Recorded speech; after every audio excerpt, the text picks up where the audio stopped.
राजस्थान में जारी सियासी संग्राम के बीच केंद्र सरकार ने फोन टैपिंग मामले को लेकर रिपोर्ट तलब की है। गृह मंत्रालय ने राजस्थान सरकार के मुख्य सचिव से फोन टैपिंग मामले की रिपोर्ट मांगी है।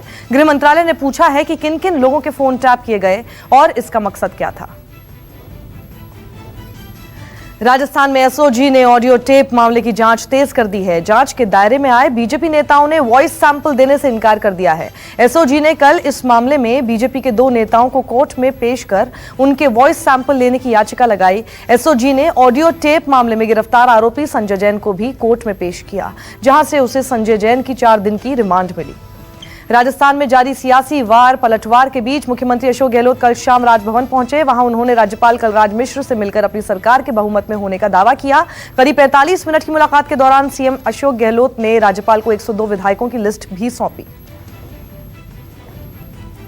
बिहार में कोरोना संक्रमण से बिगड़ते हालात को देखते हुए आज केंद्र की 3 सदस्यीय टीम पटना पहुंचेगी। दोपहर 12:30 बजे पटना पहुंचकर केंद्र की यह टीम अधिकारियों के साथ बैठक कर हालात की समीक्षा करेगी। केंद्रीय स्वास्थ्य मंत्रालय के संयुक्त सचिव लव अग्रवाल की अगुवाई वाली टीम वीडियो कॉन्फ्रेंसिंग के जरिए जिलों के अधिकारियों से भी संपर्क कर हालात की समीक्षा करेगी। बिहार में केंद्रीय टीम के दौरे को लेकर एक और जहां तेजस्वी यादव ने नीतीश सरकार को कोरोना से निपटने में फेल करार दिया, वहीं एनडीए में शामिल एलजेपी प्रमुख चिराग पासवान ने भी बिहार में केंद्रीय टीम भेजने के लिए पीएम मोदी को धन्यवाद देकर इशारों में नीतीश कुमार पर वार किया। बिहार में स्वास्थ्य विभाग की बड़ी लापरवाही आई सामने। मधुबनी में कोरोना के सैंपल जांच के लिए भेजे ही नहीं गए। मधुबनी में 400 लोगों की कोरोना जांच हुई थी, जिसका सैंपल पटना के पीएमसीएच भेजा जाना था, लेकिन सारे सैंपल मधुबनी में रखे खराब हो गए। उन्हें पटना भेजा ही नहीं गया। मामला सामने आने के बाद डीएम ने जांच के आदेश दे दिए हैं।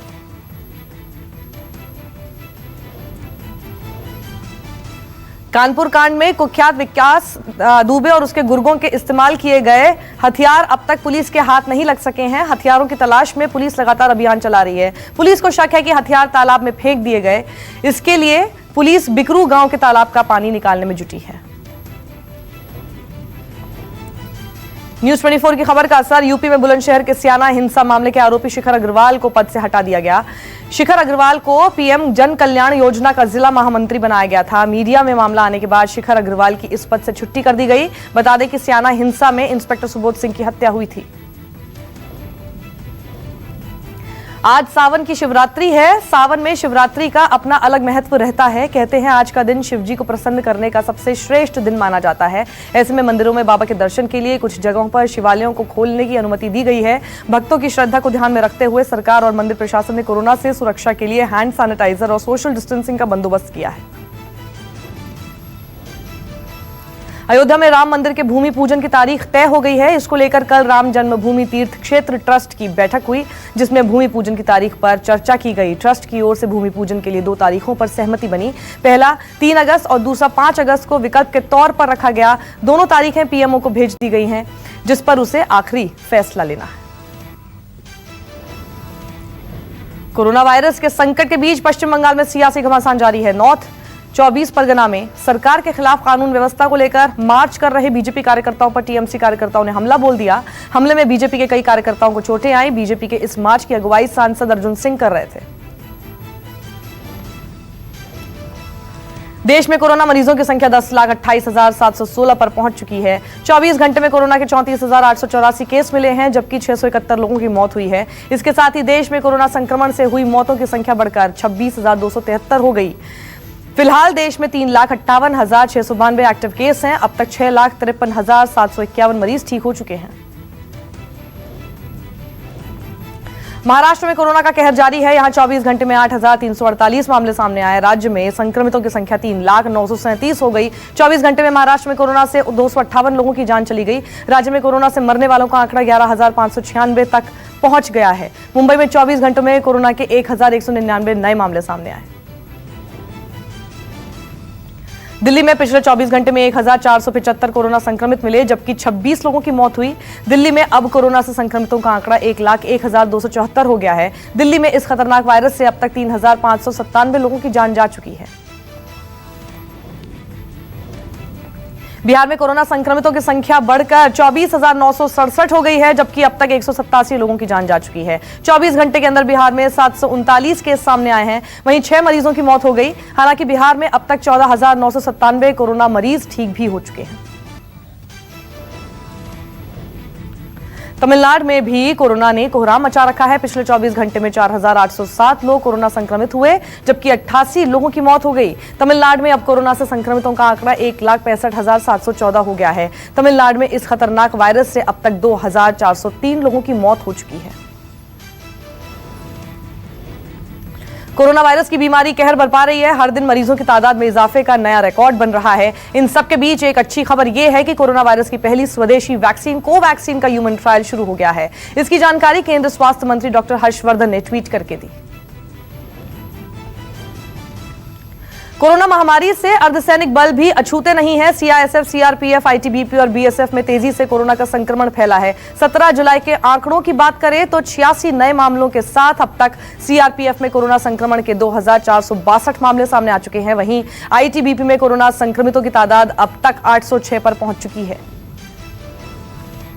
कोरोना संकट के बीच पुणे से अच्छी खबर सामने आई। कोरोना की जंग जीतकर लौटी बड़ी बहन का स्वागत उसकी छोटी बहन ने डांस करके किया। वहीं परिवार के सदस्यों ने संगीत बजाकर जश्न मनाया और सोशल डिस्टेंसिंग का ख्याल रख जमकर डांस किया। पटना में लॉकडाउन का उल्लंघन करने वालों के खिलाफ पटना पुलिस ऑपरेशन मास्क चला रही है, जिसके तहत मास्क नहीं पहनने वालों के खिलाफ पुलिस अब सख्ती से पेश आ रही है और उन्हें पुलिस अपने अंदाज में सजा दे रही है।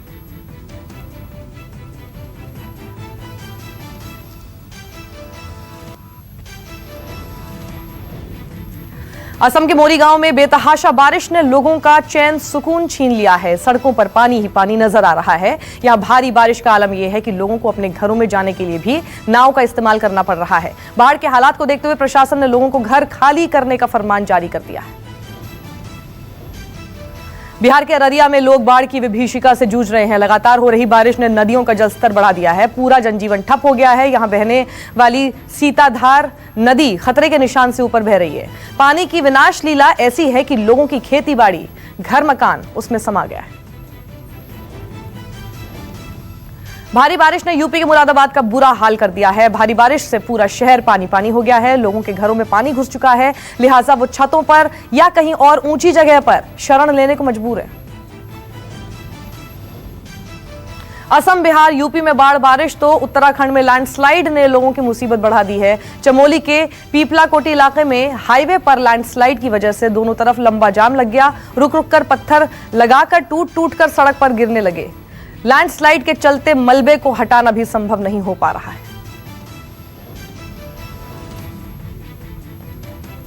यूपी के प्रतापगढ़ के लालगंज एरिया में उस समय हड़कंप मच गया जब सरेआम एक महिला को दबंगों ने बेरहमी से मारना पीटना शुरू किया। दबंगों ने महिला के बाल पकड़कर लात घूंसों से मारा, लेकिन हैरानी तब देखने को मिली जब वहां मौजूद लोगों में से कोई भी उसे बचाने के लिए आगे नहीं आया। पीड़ित महिला के भाई ने इस घटना का वीडियो बना लिया, फिर उसे सोशल मीडिया पर वायरल कर दिया। नमस्कार, मैं हूं मानक गुप्ता। अगर आपको हमारा ये वीडियो पसंद आया हो तो इसे लाइक और शेयर जरूर करें और हां, हमें सब्सक्राइब और फॉलो करना ना भूलें ताकि आप देश और दुनिया की कोई खबर मिस ना करें। तो जुड़े रहिए हमारे साथ और देखते रहिए न्यूज़ 24।